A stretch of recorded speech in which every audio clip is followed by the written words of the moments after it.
Hi friends, this is సహజ. ఇప్పుడు మీరు వింటున్నారు చేరువై దూరమేలా ఎపిసోడ్ 69. కీర్తన బాల్కనీలోకొచ్చి చలితో ముడుచుకొని బెంచ్ మీద పడుకున్న నిఖిల్ని చూసింది. కోపంగా బాల్కనీ డోర్ వేసి బుక్ పట్టుకుని సోఫాలో కూర్చుంది. ఆ బుక్లో ఒక అక్షరం కూడా ఆమె చదవలేకపోయింది. ఆమె మనసంతా డిస్టర్బ్గా ఉంది. బుక్ పక్కన పడేసి మళ్ళీ బాల్కనీలోకి వెళ్ళింది. నిఖిల్ చలికి మరింత ముడుచుకుపోయాడు. అసలే చలికాలం. ఇంత చలిలో ఎలా పడుకున్నావురా అని గాబరా పడుతూ, అయినా వీడి గురించి నాకెందుకు అనుకుంటూ లోపలికొచ్చింది కీర్తన. గంటలో 10 సార్లు బాల్కనీలోకి వచ్చి చూసి ఇక ఆమె వల్ల కాక కీర్తన దుప్పట పట్టుకొని నిఖిల్ దగ్గరికి వెళ్ళింది. ఆమె అలికిడికి నిఖిల్ కళ్ళు తెచ్చి చూశాడు. ఇంత చలిలో పడుకుంటే చస్తావు అని కోపంగా అంటూ అతనికి దుప్పట కప్పింది కీర్తన. ఆ రోజు దూరం నుండి అస్పష్టంగా కీర్తనను చూసిన నిఖిల్, కీర్తన తనకు దగ్గరగా రావడంతో రెప్పవాల్చకుండా ఆమెనే చూస్తుండిపోయాడు. నాకు మానవత్వం ఉంది. అందుకే దుప్పటి కప్పాను. నీ ప్లేస్‌లో బిచ్చగాడున్నా నేను ఇలాగే చేస్తాను. రేపు గనక నువ్వు నాకిక్కడ కనిపిస్తే ఆ నెక్స్ట్ మినిట్ జైల్‌లో ఉంటావు జాగ్రత్త అని హెచ్చరించి వెళ్ళిపోయింది కీర్తన. నిఖిల్ చిన్నగా నవ్వుతూ ఆమె తెచ్చిన దుప్పటిని నిండుగా కప్పుకొని పడుకున్నాడు. ఉదయం కారులో వెళ్తున్న కీర్తన విండో నుండి బెంచ్ వైపు చూసింది. అక్కడ నిఖిల్ లేడు. ఒక్క రోజుకే పారిపోయాడా అనుకుంటూ కీర్తన ఫోన్ చూసుకుంటుంది. తన ఫ్రెండ్ ఫ్లాట్ షూటింగ్ స్పాట్కి దగ్గరే ఉండటంతో నిఖిల్ అక్కడికి వెళ్ళి ఫ్రెష్ అయి షూటింగ్ స్పాట్కి చేరుకున్నాడు. కీర్తన కార్ లోపలికి వెళ్తుంటే ఆమెను చూడడానికి ఆమె ఫ్యాన్స్ తోసుకుంటూ ఉంటే కీర్తనను చూడడానికి ప్రయత్నించిన నిఖిల్ ఆ తోసులాటలో కింద పడిపోయాడు. కానీ కీర్తనను చూడలేకపోయాడు. కానీ కీర్తన కింద పడిన నిఖిల్ని చూసింది. నిఖిల్ వస్తాడేమోనని కీర్తన ముందే తన డ్రైవర్ని రానివ్వద్దని సెక్యూరిటీకి చెప్పింది. నిఖిల్ వచ్చేంత రిక్వెస్ట్ చేసినా అతన్ని లోపలికి పంపలేదు. చేసేదేమీ లేక నిఖిల్ అక్కడే తచ్చాడుతున్నాడు. మిథున్ నిఖిల్కి ఫోన్ చేశాడు. రోడ్ల మీద తిరుగుతున్నావా సూటిగా అడిగాడు మిథున్. అవును. నీకింకా 2 రోజుల గడువు. రేపు ఎల్లుండి. ఆ తర్వాత నేను నిన్ను హైదరాబాద్కి తీసుకొచ్చేస్తాను అని చెప్పి ఫోన్ పెట్టేశాడు. ఏమైందిరా నిఖిల్ ఎలా ఉన్నాడంట అని అడిగింది లలిత. బాగానే ఉన్నాడు. ఎక్కడున్నాడ్రా? కీర్తన కోసం పడికాపులు కాస్తున్నాడు. వాణ్ణి వాడే కష్టపెట్టుకుంటున్నాడు ఎందుకురా? 2 రోజులు ఓపిక పట్టమ్మా, నేనే వెళ్ళి నిఖిల్ని తీసుకొస్తాను అని చెప్పి బయటికి వెళ్ళిపోయాడు మిథున్. లలిత నిఖిల్ గురించి బాధపడుతుంటే సంజన ఓదార్చింది. రాత్రి 7 గంటలకే కీర్తన కార్ షూటింగ్ స్పాట్ నుండి బయటికి రాగానే ఆమెను చూస్తున్న నిఖిల్ కీర్తన కనిపించాడు. నుండి ఇక్కడే ఉన్నాడా? ఆశ్చర్యపోయింది కీర్తన. నిఖిల్ ఆటోలో కీర్తన కార్ని ఫాలో అయ్యాడు. ఇంటికి చేరేసరికి 8:30 అయింది. నిఖిల్ బయటే కూర్చున్నాడు. అక్కడికే ఫుడ్ ఆర్డర్ చేసుకుని తినేసి కీర్తన తన కప్పిన దుప్పటి కప్పుకొని బెంచ్ మీద పడుకున్నాడు. సడన్ గా వర్షం కురుస్తుంది. నిఖిల్ ఉలిక్కిపడి లేచాడు. కానీ అక్కడి నుండి కదలలేదు. వర్షం సౌండ్తో ఒక్కసారిగా లేచి బాల్కనీలోకి వచ్చి వర్షంలో తడుస్తున్న నిఖిల్ని చూసింది కీర్తన. వీడికి పిచ్చి పట్టిందా? ఇలా ఎందుకు చేస్తున్నాడు అని బాధగా తిట్టుకుని లోపలికొచ్చి వర్షం తగ్గిపోవాలని కోరుకుంది. కానీ వర్షం ఇంకా పెరిగిపోయింది. ఆమె గుండె వేగం కూడా వర్షంలాగే పెరిగిపోయింది. చలికాలం వర్షంలో తడిస్తే ఆ చలికి ఏమైపోతాడనని ఒక్కసారైనా ఆలోచించాడా? క్షణం గడుస్తున్న కొద్దీ కీర్తనకు భయం ఎక్కువైపోయింది. ఉలుకు పలుకు లేకుండా వర్షంలో తడుస్తున్న నిఖిల్ని చూస్తే ఇక ఉండలేక కొడుగు పట్టుకుని అతని దగ్గరకు వచ్చింది. అప్పటి వరకు స్పందన లేకుండా ఉన్న నిఖిల్ కీర్తనను చూసి అప్రయత్నంగా లేచి ఆమెనే తదేకంగా చూస్తూ ఆమె రూపాన్ని కళ్ళలో నింపుకున్నాడు. ఎందుకొచ్చావు ఇక్కడికి అని కోపంగా అడిగింది కీర్తన. నిన్ను చూడ్డానికి వచ్చాను. చూసావు కదా, వెళ్ళిపో. రోజూ చూడాలి. నిజం చెప్పు, నన్ను టార్చర్ చేయడానికే వచ్చావు కదా? లేదు, నేను నీ దగ్గరకు కూడా రావడానికి ప్రయత్నించట్లేదు. దూరం నుండే చూస్తున్నాను. వెళ్ళి పొద్దున రావచ్చు కదా, ఇక్కడే ఎందుకుంటున్నావు? ఇక్కడుంటే నాకు నీతోనే ఉన్నట్లు అనిపిస్తుంది. అందుకే నేను ఇక్కడే ఉంటాను. ఈ చలి వర్షంలో తడిస్తే చచ్చిపోతావు. వెళ్ళిపో ఇక్కడ నుండి. చిన్నప్పటి నుండి ఈ వర్షం చలి నాకు అలవాటే. నాకేం కాదు. నువ్విలా చెప్తే వినవు. నా ఇంటి ముందు న్యూసెన్స్ చేస్తున్నావని పోలీసులకు చెప్పి జైల్లో పెట్టిస్తాను అని అంది కీర్తన కోపంగా. నిఖిల్ బెంచ్ మీద కూర్చుని తనెక్కడికి వెళ్ళనని చెప్పకనే చెప్పాడు. ఈ వర్షం చాలాసేపు పడేలా ఉంది. ఇంత చలిలో పడే ఈ వర్షంలో తడిస్తే నిఖిల్‌కేమైనా అవుతే? నో. ఈ నైట్ నిఖిల్ జైల్‌లో ఉండటమే బెటర్ అనుకుంటూ కీర్తన పోలీసులకు ఫోన్ చేసింది. 5 నిమిషాల్లో పోలీసులొచ్చారు. ఇతను నా ఇంటి ముందు న్యూసెన్స్ చేస్తున్నాడు. ఈ ఒక్క రాత్రికి అతనే స్టేషన్‌లో ఉంచి పొద్దున వదిలేయండి. అతన్ని అస్సలు కొట్టొద్దు అని తనకు తెలిసిన ఇన్స్‌పెక్టర్‌కి చెప్పింది కీర్తన. ఏమైందమ్మా?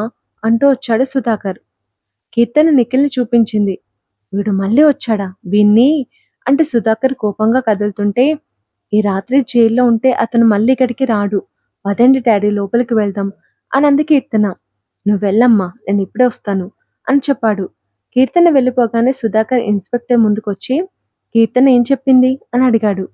ఈ రాత్రికి జైల్లో ఉంచి పొద్దున వదిలేయమంది. అస్సలు కొట్టొద్దంది. కొట్టండి. వాణ్ణి బాగా కొట్టండి. కొడితే కాని వాడికి బుద్ధి రాదు. కీర్తన మేడంకి తెలిస్తే? కీర్తనకు నేను చెప్పుకుంటాను. మీరు వెళ్ళండి అని లోపలికొచ్చాడు సుధాకర్. పోలీసులు నిఖిల్‌ని తీసుకొని వెళ్తుంటే నిఖిల్‌లో ఎలాంటి రియాక్షన్ లేదు. స్టేషన్‌కి చేరగానే నిఖిల్‌ని జైల్లో వేసి పోలీస్ స్టిక్‌తో నిఖిల్‌ని గట్టిగా కొట్టారు.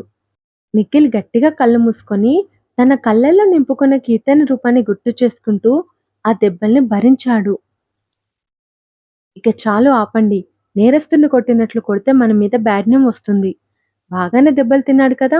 ఇక కీర్తన మేడం ఇంటి ఛాయలకు వెళ్ళడు అని చెప్పాడు ఇన్స్‌పెక్టర్. వాళ్ళు కొట్టడం ఆపేశారు. నిఖిల్ నొప్పిని భరిస్తూ కన్నీళ్లతో కీర్తనను తలుచుకుంటూ కళ్ళు మూసుకున్నాడు. ఉదయం 6 గంటలకి పోలీసులు నిఖిల్‌ని వదిలిపెట్టగానే నిఖిల్ క్యాబ్‌లో తన ఫ్రెండ్ ఫ్లాట్‌కొచ్చాడు. షర్ట్ వేసుకోవడంతో దెబ్బలు కనిపించక ఏంట్రా అలా నడుస్తున్నావు? ఏమైంది? అని నిఖిల్‌ని పట్టుకున్నాడు. అతనిని పట్టుకోగానే నొప్పితో అమ్మా అని అరిచాడు నిఖిల్. అతని ఫ్రెండ్ నిఖిల్ షర్ట్ విప్పి ఈ దెబ్బలేంట్రా? ఎవరు కొట్టారు? అని కంగారు పడుతూ అడిగాడు. పోలీసులు అని చెప్పాడు నిఖిల్. కీర్తన నేను జైల్లో పెట్టించి కొట్టించిందా? ఇప్పుడే మిథున్‌కు ఫోన్ చేసి చెప్తాను అంటూ అతను నిఖిల్ ఫోన్ లాక్కున్నాడు. ప్లీజ్ వద్దురా. వెంటనే హైదరాబాద్‌కి వెళ్ళిపోరా అన్నాడతను. మిథున్ నాకు 4 రోజుల టైం ఇచ్చాడు. అందులో ఇంకా 2 రోజులు మిగిలున్నాయి. ఆ 2 రోజుల వరకు నేనిక్కడే ఉంటాను అని చెప్పాడు నిఖిల్. హాస్పిటల్‌కి వెళ్దామా? వద్దు. ఆయింట్‌మెంట్ రాసుకుంటే సరిపోతుంది. సరే ఆయింట్‌మెంట్ రాస్తానుండు అంటూ అతను నిఖిల్ దెబ్బలకు ఆయింట్‌మెంట్ రాశాడు. కాసేపు తర్వాత నిఖిల్ కీర్తన ఇంటికి వెళ్ళిపోయాడు. కీర్తనకు ఆ రోజు జరగబోయే సినిమా షూటింగ్ క్యాన్సిల్ అయింది. కీర్తన చేస్తున్న సినిమా షూటింగ్ క్యాన్సిల్ అయిందని న్యూస్‌లో చూసి ఆమె ఫ్యాన్స్ కుప్పలు కుప్పలుగా వచ్చి, కీర్తన ఒకసారి బయటికి రా అంటూ కీర్తన బయటికి రావాలి రావాలని అరుస్తున్నారు. కీర్తన ఒకసారి కనిపిస్తే బావుండు అని నిఖిల్ అనుకోగానే, కీర్తన హాల్‌లో ఉన్న బాల్కనీకొచ్చి వాళ్ళకు చేయి ఊపింది. ఒక్కసారిగా కేకలు, గోలలు. కీర్తన ఐ లవ్ యూ అని అరుపులు. కీర్తన చిన్నగా నవ్వి వెళ్ళబోతుంటే నిఖిల్‌ని చూసినట్లు అనిపించి టక్కున ముందుకు తిరిగింది. నిఖిల్ కీర్తనను కన్నార్పకుండా చూస్తున్నాడు. వీడికేమైనా పిచ్చా? జైల్లో పెట్టించినా కూడా బుద్ధి రాలేదు. ఛ! అనుకుంటూ చిరాగ్గా లోపలికొచ్చింది. మేడం పాము పాము అని అరుస్తూ పనిమనిషి కీర్తన దగ్గరకొచ్చింది. పామా? ఎక్కడ చూసావు? గార్డెన్‌లో. సరే పద. వద్దు మేడం అక్కడ పాముంది. చూద్దాం పద అంటూ కీర్తన పనిమనిషిని గార్డెన్‌లోకి తీసుకెళ్ళింది. ఆమె చూపించిన ప్లేస్‌లో చుట్టుపక్కల అంతా చూసి పాము ఎక్కడా లేదు. ఏదో చూసి పామనుకుని భ్రమపడ్డావు అనంది కీర్తన. అది కాదు మేడం. మొక్కలకు నేను నీళ్లు పోస్తాను. నువ్వెళ్ళి లోపల పని చూసుకో అంటూ కీర్తన పైపు అందుకుంది. పనిమనిషి లోపలికి వెళ్ళిపోయింది. గార్డెన్ నుండి బయటికి వెళ్ళిన పాము గోడెక్కి లోపలికి వెళ్ళడం నిఖిల్ చూశాడు. Oh my god! పాము లోపలికి వెళ్తుంది. ఎవరినైనా కుడితే? అని టెన్షన్ పడుతూ నిఖిల్ లోపలికి పరిగెడుతుంటే మిమ్మల్ని లోపలికి రానివ్వద్దని మేడం చెప్పారు అని సెక్యూరిటీ నిఖిల్‌ని ఆపాడు. లోపలికి పాము వెళ్ళింది. లోపలికి వెళ్ళటానికి సాకా? నిజంగానే పాము వెళ్ళింది. హే! బయటికి వెళ్ళు అని సెక్యూరిటీ అరుస్తుంటే నిఖిల్ సెక్యూరిటీని తోసేసి పరిగెత్తుకుంటూ లోపలికి వెళ్ళాడు. అది చూసిన కీర్తన ఫ్యాన్స్ కొందరు సెక్యూరిటీ లేచేలోగా లోపలికి పరిగెత్తారు.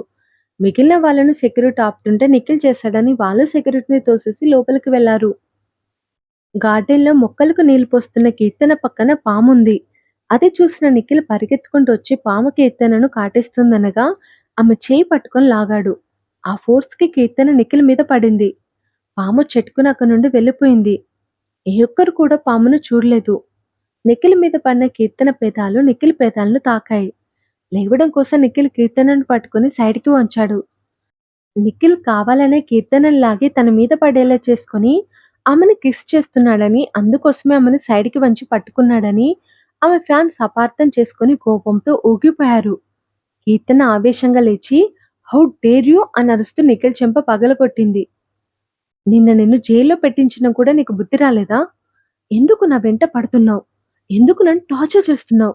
ఎందుకు నన్ను చంపుకు తింటున్నావు? ఇంకోసారి నా జోలికొచ్చావో చంపేస్తాను అని గట్టిగా అరుస్తూ కీర్తన నిఖిల్ కాలర్ పట్టుకుని లాక్కుంటూ తీసుకెళ్లి గేటు బయటికి తోసేసి ఆవేశంగా ఇంట్లోకి వెళ్ళిపోయింది. మా కీర్తనని ముద్దు పెట్టుకుంటావా? ఆమె వెంటపడి వేధిస్తావా? నిన్ను బతకనివ్వం అని అరుస్తూ కీర్తన ఫ్యాన్స్ నిఖిల్ని రౌండప్ చేశారు. కన్న తల్లిదండ్రులను వదిలేసి సినిమా తారలపై అర్థం లేని ప్రేమ పెంచుకుంటారు జనం. తమ తారలను చిన్న మాట అన్నా కూడా వాళ్ళని చావగొట్టేలా ఫ్యాన్స్ అర్థం లేని ప్రేమ వాళ్ళను రాక్షసంగా మారుస్తుంది. స్క్రీన్‌పై తప్ప ఒక్కసారి కూడా చూడని తమ తారల కోసం పరుల అమ్మలను, చెల్లెలను, భార్యలను సెక్సువల్ అబ్యూస్ చేసేంత రాక్షసంగా ఫ్యాన్స్ తయారయ్యారు. తమ తారల కోసం ఎవరినైనా చంపడానికి వెనకాడరు. ఒక మృగంలా మారిపోతారు. నిఖిల్ కీర్తనను ముద్దు పెట్టుకున్నాడు. ఆమె వెంటపడి వేధిస్తున్నాడు అని భ్రమపడి ఆమె ఫ్యాన్స్ విచక్షణ కోల్పోయి నిఖిల్‌ని రాక్షసంగా కొడుతున్నారు. నిఖిల్ కడుపులో 10 పిడిగుద్దులు బలంగా పడ్డాయి. నిఖిల్ నోట్లో నుండి ధారాపాతంగా రక్తం కారుతుంది. అయినా కనికరం లేకుండా అతని కడుపులో తన్నుతూ అతని మొహం మీద కొట్టారు. అదే చాలక నిఖిల్ తలని నేలకు గట్టిగా బాదారు. అతని తల పగిలిపోయి వరదలా రక్తం పారుతోంది. కొన ఊపిరితో కొట్టుకుంటున్న నిఖిల్‌ని చూసి వాళ్ళలో రగిలిన ఆవేశం చల్లారగానే "రేయ్! చచ్చిపోయేలా ఉన్నాడ్రా పారిపోదాం" అని అరుస్తూ కీర్తన ఫ్యాన్స్ పారిపోయారు. ఈ ఎపిసోడ్ కనుక మీకు నచ్చితే లైక్ చేయండి, కామెంట్ చేయండి. నా స్టోరీస్ గురించి మీకేమైనా చెప్పాలనిపిస్తే chsahaj09@gmail.comకి మెయిల్ చేయండి. Thank you. బాయ్.